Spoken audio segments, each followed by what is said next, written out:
Government ರಜೆ ಇದ್ದ ಕಾರಣ ಪ್ರಕಾಶ್ ಮನೆಯಲ್ಲಿಯೇ ಇದ್ದ. ಹೆಂಡತಿ ಸುಜಾತ ಅಡುಗೆ ಮಾಡುತ್ತಿರಬೇಕಾದರೆ ಮಗಳು ಸಂಗೀತ ಫೋನ್ ಮಾಡಿ, ಅಮ್ಮ ನಾನು ಇವತ್ತು ಮನೆಗೆ ಬರ್ತಾ ಇದ್ದೇನೆ ಅಂತ ಹೇಳಿ ಫೋನನ್ನು ಇಡ್ತಾಳೆ. ವಾರದ ಹಿಂದೆ ಮನೆಗೆ ಬಂದು ಹೋಗಿದ್ದ ಮಗಳು ಮತ್ತೆ ಬರುತ್ತಿರುವುದು ಸುಜಾತಳಿಗೆ ಅಷ್ಟೊಂದು ಸರಿ ಕಾಣಿಸಲಿಲ್ಲ. ಟೆಂಡನಲ್ಲಿ ಮಗಳು ಬರುತ್ತಿದ್ದಾಳೆ ಎಂದು ಹೇಳಿದಾಗ, ಹೋಗಿ ವಾರನೂ ಆಗಿಲ್ಲ ಮತ್ತೆ ಬರ್ತಾ ಇದ್ದಾಳಾ? ಸುಜಾತ, ಹೌದು, ಏನೋ ಅಲ್ಲಿ ಅತ್ತೆ ಅಥವಾ ಗಂಡನ ಜೊತೆ ಜಗಳ ಮಾಡಿದ್ದಾಳೆ ಅನಿಸುತ್ತೆ. ಈ ಹುಡುಗಿದು ಇದೇ ಆಯಿತು ಅಂತ ಗೊಣಗುತ್ತಾಳೆ. ನೀವು ಜಾಸ್ತಿ ಮುದ್ದು ಮಾಡಿನೇ ಅವಳಿಗೆ ಇಷ್ಟು ಸಲಿಗೆ ಸಿಕ್ಕಿರುವುದು. ಹೋದ ಸಲ ಜಗಳ ಆಡಿ ಬಂದಾಗಲೇ ಅವಳಿಗೆ ಸರಿಯಾಗಿ ಬುದ್ಧಿ ಹೇಳಿದ್ದರೆ ಇವಾಗ ಅವಳು ಮತ್ತೆ ಬರುತ್ತಿರಲಿಲ್ಲ. ನೀವೇ ನನ್ನನ್ನು ತಡೆದಿದ್ದು. ಈ ಸಲ ಬರಲಿ, ಅವಳು ಸರಿಯಾಗಿ ಬುದ್ಧಿ ಕಲಿಸುತ್ತೇನೆ. ಅಲ್ಲಿ ಅತ್ತೆ ಹಾಗೂ ಗಂಡ ಕೂಡ ಇವಳ ಮಕ್ಕಳಾಟಕ್ಕೆ ಏನು ಹೇಳುವುದಿಲ್ಲ. ಆದ್ದರಿಂದ ಇನ್ನಷ್ಟು ಕೊಬ್ಬು ಬಂದಿರುವುದು ಈ ಹುಡುಗಿಗೆ, ಮತ್ತೇನು ಅಲ್ಲ ಅಂತ ಸಿಟ್ಟಿನಿಂದ ಮಗಳಿಗೆ ಬೈಯುತ್ತಾಳೆ. ಆಗ ಪ್ರಕಾಶ್, ಈ ಸಲ ನಾನು ಅವಳ ಜೊತೆ ಮಾತನಾಡುತ್ತೇನೆ ಎಂದಾಗ, ಸುಜಾತ, ಹೋದ ಸಲ ಅವಳ ಅತ್ತೆಗೆ ನಾನು ಕಾಲ್ ಮಾಡಿದ್ದೆ. ಆಗ ಪಾಪ ಅವರು ಸಂಗೀತ ಇನ್ನು ಚಿಕ್ಕವಳು, ಅವಳಿಗೆ ಅಷ್ಟೊಂದು ತಿಳುವಳಿಕೆ ಇಲ್ಲ, ಹೋಗ್ತಾ ಹೋಗ್ತಾ ಎಲ್ಲನೂ ಅರ್ಥ ಆಗುತ್ತೆ, ನೀವೇನು ಚಿಂತಿಸಬೇಡಿ ಅಂತ ನನಗೆ ಸಮಾಧಾನ ಮಾಡುತ್ತಾರೆ. ಅಂಥ ಅತ್ತೆ ಸಿಕ್ಕಿರುವುದು ಅವಳ ಪುಣ್ಯ. ಅಳಿಯಂದಿರು ಕೂಡ ಅಷ್ಟೇ, ಎಲ್ಲವನ್ನೂ ತಾಳ್ಮೆಯಿಂದ ನಿಭಾಯಿಸಿಕೊಂಡು ಹೋಗುತ್ತಾರೆ. ಆದರೆ ಇವಳು ಮಾತ್ರ ಒಂದು ಚೂರು ಅರ್ಥ ಮಾಡಿಕೊಳ್ಳುವುದಿಲ್ಲ. ಈ ಸಲ ನೀವಂತೂ ಯಾವ ಕಾರಣಕ್ಕೂ ಅವಳಿಗೆ ಸಪೋರ್ಟ್ ಮಾಡಬೇಡಿ ಎಂದಾಗ ಪ್ರಕಾಶ್, ಇಲ್ಲ ಕಣೆ, ನನಗೂ ಕೂಡ ಅವಳ ಸಂಸಾರದ ಬಗ್ಗೆ ಚಿಂತೆ ಇದೆ, ನೀವು ಏನು ಯೋಚನೆ ಮಾಡಬೇಡ ಎಂದು ಹೇಳಿ ರೂಮಿಗೆ ಹೋಗ್ತಾನೆ. ಅಷ್ಟೊತ್ತಿಗೆ ಮಗಳು ಬಂದು ಬಾಗಿಲಿನ ಹತ್ತಿರ ನಿಂತುಕೊಳ್ಳುತ್ತಾಳೆ. ಕೈಯಲ್ಲಿ ಒಂದು ದೊಡ್ಡ ಬ್ಯಾಗ್ ಕೂಡ ಇತ್ತು. ಅಮ್ಮ ಅಂತ ಹೇಳುತ್ತಾ ಸುಜಾತಳನ್ನು ಗಟ್ಟಿಯಾಗಿ ತಬ್ಬಿಕೊಳ್ತಾಳೆ. ಸುಜಾತ ಅವಳಿಂದ ಬಿಡಿಸಿಕೊಂಡು, ಹೋಗಿ ವಾರ ಆಗಿದಷ್ಟೇ, ಮತ್ತ್ಯಾಕೆ ಅಷ್ಟು ಅವಸರದಿಂದ ಬಂದೆ ಎಂದು ಕೇಳಿದಾಗ ಸಂಗೀತ, ನನ್ನ ಮನೆಗೆ ನಾನು ಯಾವಾಗ ಬೇಕಿದ್ರೂ ಬರಬಹುದಲ್ವಾ ಅಮ್ಮ? ಬರಬೇಕು ಅಂತ ಅನಿಸಿತು, ಅದಕ್ಕೆ ಬಂದೆ ಎಂದು ಹೇಳಿದಾಗ, ನೋಡಮ್ಮ ಸಂಗೀತ, ಇದು ನಿನ್ನ ಮನೆ ಆಗಿರಬಹುದು, ಆದರೆ ಮದುವೆಯಾದ ನಂತರ ನಿನ್ನ ಗಂಡನ ಮನೆಯೇ ನಿನ್ನ ಮನೆ. ಅದನ್ನು ಮೊದಲು ನೀನು ಅರ್ಥ ಮಾಡಿಕೊಳ್ಳು. ಈ ಮನೆಗಿಂತ ಆ ಮನೆಯ ಬಗ್ಗೆ ಕಾಳಜಿ ಮಾಡುವುದು ನಿನ್ನ ಕರ್ತವ್ಯ. ಇವಾಗ ನೀನು ಹೋಗಿ ಫ್ರೆಶ್ ಆಗಿ ಬಾ, ನಾನು ಟೀ ಮಾಡಿಕೊಂಡು ತರುತ್ತೇನೆ ಎಂದು ಹೇಳಿ ಅಡುಗೆ ಮನೆಗೆ ಹೋಗ್ತಾಳೆ. ಸಂಗೀತ ಫ್ರೆಶ್ ಆಗಿ ರೂಮಿಗೆ ಹೋದಾಗ ಅಲ್ಲಿ ತಂದೆಯನ್ನು ನೋಡಿ, ಅಪ್ಪ ಏನು ಇವತ್ತು ಕೆಲಸಕ್ಕೆ ಹೋಗಲಿಲ್ವಾ ಅಂದಾಗ ಪ್ರಕಾಶ್, ಇವತ್ತು ಗೌರ್ಮೆಂಟ್ ರಜೆ ಅಲ್ವಾ, ನಿನ್ನ ಗಮನ ಎಲ್ಲಿದೆ ಮಗಳೇ ಎಂದು ಕೇಳಿದಾಗ, ಹೌದಲ್ವಾ, ನನಗೆ ಅದು ತಲೆಯಲ್ಲೇ ಇರಲಿಲ್ಲ ಎಂದು ಹೇಳಿ ತಂದೆನ ತಬ್ಬಿಕೊಳ್ಳುತ್ತಾಳೆ. ಯಾವಾಗಲೂ ನನ್ನ ಮುದ್ದು ಬಂಗಾರ ಅಂತ ಪ್ರೀತಿಯಿಂದ ತಬ್ಬಿಕೊಳ್ಳುತ್ತಿದ್ದ ತಂದೆ ಇವತ್ತು ಹೆಂಡತಿಯ ಮಾತು ನೆನಪಾಗಿ ಸುಮ್ಮನಾಗುತ್ತಾನೆ. ನಂತರ ಮಗಳಲ್ಲಿ, ನೀನು ಹೋಗಿ 10 ದಿನವೂ ಆಗಿಲ್ಲ, ಮತ್ತೆ ಯಾಕೆ ಇಷ್ಟು ಅವಸರದಲ್ಲಿ ಬಂದೆ ಅಂತ ಸ್ವಲ್ಪ ಜೋರಾಗಿ ಕೇಳಿದಾಗ, ಸಂಗೀತ, ಏನಪ್ಪ ನೀನು ಕೂಡ ಅಮ್ಮ ಹೇಳಿದ್ದನ್ನೇ ಹೇಳ್ತಾ ಇದ್ದೀಯಲ್ಲ, ಇದು ನನ್ನ ಮನೆ ಅಲ್ವಾ ಅಪ್ಪ ಅಂತ ಹೇಳಿದಾಗ, ತಂದೆ, ಇದು ನಿನ್ನ ಮನೆ ಆಗಿತ್ತು, ಆದರೆ ಈಗ ಅಲ್ಲ, ಇನ್ನು ಏನೇ ಇದ್ರೂ ನಿನ್ನ ಗಂಡನ ಮನೆ ನಿನ್ನದು.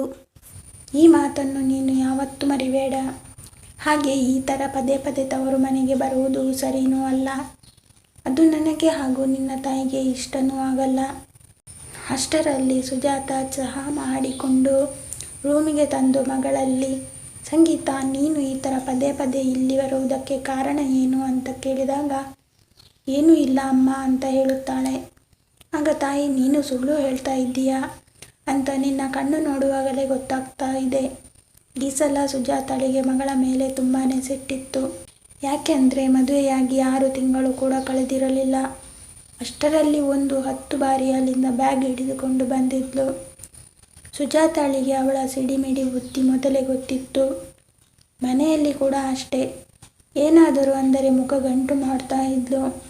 ಹಾಗಾಗಿ ಅಲ್ಲಿ ಅತ್ತೆ ಇವಳ ಒಳ್ಳೆಯದಕ್ಕೆ ಏನಾದರೂ ಹೇಳಿದ್ರು ಇವಳಿಗೆ ಅದು ದೊಡ್ಡ ವಿಷಯ ಆಗ್ತಾ ಇತ್ತು. ಇದರ ಬಗ್ಗೆ ಸುಜಾತ ಅವಳ ಅತ್ತೆಯ ಬಳಿ 2-3 ಸಲ ಮಾತನಾಡಿದ್ರು. ಅವಳ ಅತ್ತೆ ಕೂಡ ಚಿಕ್ಕ ಹುಡುಗಿ ಅಂತ ಇವಳು ಮಾಡಿದ್ದನ್ನೆಲ್ಲ ಕ್ಷಮಿಸುತ್ತಾ ಇದ್ರು.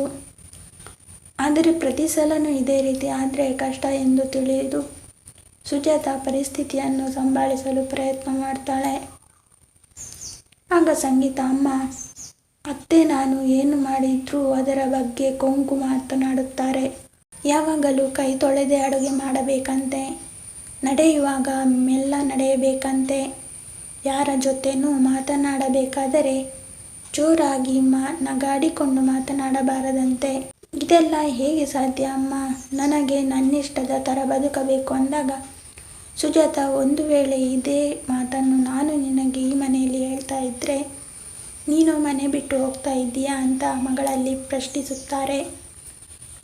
ಅದು ಹಾಗಲ್ಲಮ್ಮ ಅಂತ ಸಂಗೀತ ಹೇಳಿದಾಗ, ಸಂಸಾರ ಅಂದ್ರೇ ಹಾಗೆ, ನಾವು ಎಲ್ಲರ ಜೊತೆ ಸ್ವಲ್ಪ ಅಡ್ಜಸ್ಟ್ ಮಾಡಿಕೊಂಡು ಹೋದರಷ್ಟೇ ಸಂಸಾರ ಸುಖವಾಗಿರುತ್ತದೆ. ಅದು ಕೊಂಕು ಮಾತಾಗದೆ ಪಾಠದ ಮಾತು ಕೂಡ ಆಗಿರಬಹುದಲ್ವಾ? ಅವರ ಮಾತನ್ನು ಯಾಕೆ ಕೊಂಕು ಮಾತು ಅಂತ ನೀನು ತಿಳಿದುಕೊಳ್ಳುತ್ತೀಯ? ಅವರು ನಿನ್ನ ಒಳ್ಳೆಯದಕ್ಕೇನೆ ಹೇಳಿರಬಹುದು ಅಲ್ವಾ? ಮನೆಯಲ್ಲಿ ನೀನು ಏನು ಮಾಡಿದರೂ ನಡೀತಾ ಇತ್ತು, ಆದರೆ ಅಲ್ಲಿ ಹಾಗಲ್ಲ. ನೀನು ಸ್ವಲ್ಪ ತಗ್ಗಿ ಬಗ್ಗಿ ನಡೆಯುವುದನ್ನು ಕೂಡ ಕಲಿಯಬೇಕಮ್ಮ. ನೀನು ಅಲ್ಲಿ ಯಾವಾಗಲೂ ಜಗಳ ಆಡುತ್ತಿದ್ದರೆ ನೋಡಿದವರು ತಂದೆ ತಾಯಿ ಮಗಳಿಗೆ ಸಂಸ್ಕಾರ ಕಲಿಸಿಕೊಟ್ಟಿಲ್ಲ ಅಂತ ನಮ್ಮನ್ನು ದೂರುತ್ತಾರೆ. ಹಾಗಾಗಿ ಸಣ್ಣ ಪುಟ್ಟ ವಿಚಾರಕ್ಕೂ ಜಗಳ ಆಡಿಕೊಂಡು ಇಲ್ಲಿ ಬರುವುದನ್ನು ಮೊದಲು ನಿಲ್ಲಿಸು. ಇನ್ನು ಮುಂದೆ ಇಲ್ಲಿಗೆ ಬರುವುದಾದರೆ ಹಳೆಯಂದಿರ ಜೊತೆನೇ ಬರಬೇಕು, ಇಲ್ಲಾಂದರೆ ಬರೋದೇ ಬೇಡ ಅಂತ ಕ್ಲಿಯರ್ ಆಗಿ ಸುಜಾತ ಹೇಳುತ್ತಾಳೆ. ಆಗ ಸಂಗೀತ, ನೋಡಪ್ಪ ಅಮ್ಮ ಹೇಗೆ ಮಾತನಾಡುತ್ತಿದ್ದಾಳೆ ಅಂತ. ಅಪ್ಪನ ಕಡೆ ತಿರುಗಿದಾಗ ಅಮ್ಮ ಸರಿಯಾಗಿ ಹೇಳ್ತಾ ಇದ್ದಾಳೆ. ಈ ವಿಷಯದಲ್ಲಿ ನಾನು ನಿನಗೆ ಸಾಥ್ ಕೊಡುವುದಿಲ್ಲ ಎಂದು ಖಡಾಖಂಡಿತವಾಗಿ ಹೇಳುತ್ತಾರೆ. ಅಷ್ಟರಲ್ಲಿ ಸುಜಾತಳಿಗೆ ಅಳಿಯ ಫೋನ್ ಮಾಡಿ, ಅತ್ತೆ ಹೇಗಿದ್ದೀರಾ? ಸಂಗೀತ ಅಲ್ಲಿ ಬಂದಿದ್ದಾಳಾ? ಅವಳಿಗೆ ನಾನು ಫೋನ್ ಮಾಡಿದೆ, ಆದರೆ ಅವಳು ಕಾಲ್ ಪಿಕ್ ಮಾಡಲಿಲ್ಲ. ದಯವಿಟ್ಟು ಅವಳಿಗೆ ಫೋನ್ ಕೊಡ್ತೀರಾ ಅಂದಾಗ ಸುಜಾತ ಫೋನ್ನ ಮಗಳಿಗೆ ಕೊಡ್ತಾಳೆ. ಸಂಗೀತ, ನಾನು ಆವಾಗಲಿಂದ ಫೋನ್ ಮಾಡ್ತಾ ಇದ್ದೇನೆ, ಯಾಕೆ ರಿಸೀವ್ ಮಾಡ್ತಿಲ್ಲ? ಅಮ್ಮ ಹೇಳಿದರು ನೀನೇನು ಸಿಟ್ಟು ಮಾಡಿಕೊಂಡು ಬ್ಯಾಗ್ ತಗೊಂಡು ಹೋದೆ ಅಂತ.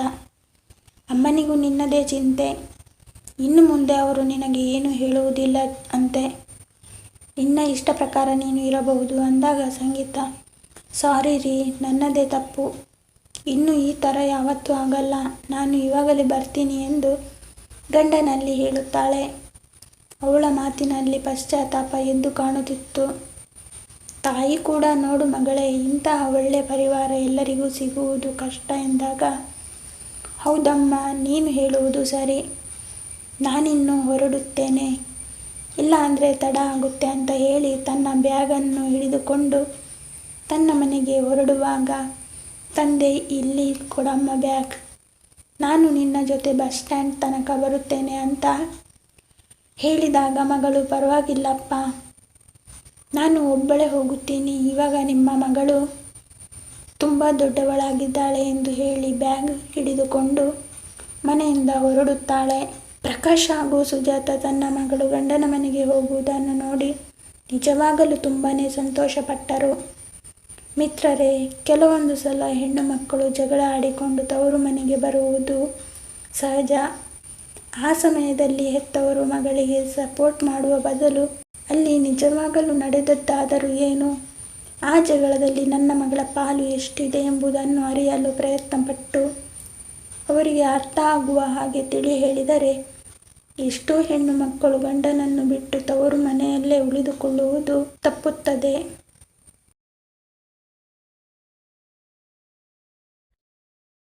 ಧನ್ಯವಾದಗಳು ಸ್ನೇಹಿತರೆ. ಈ ಕಥೆ ಇಷ್ಟ ಆಗಿದ್ದರೆ ಲೈಕ್ ಮಾಡಿ, ಶೇರ್ ಮಾಡಿ, ಸಬ್ಸ್ಕ್ರೈಬ್ ಮಾಡೋದನ್ನು ಮರಿಬೇಡಿ.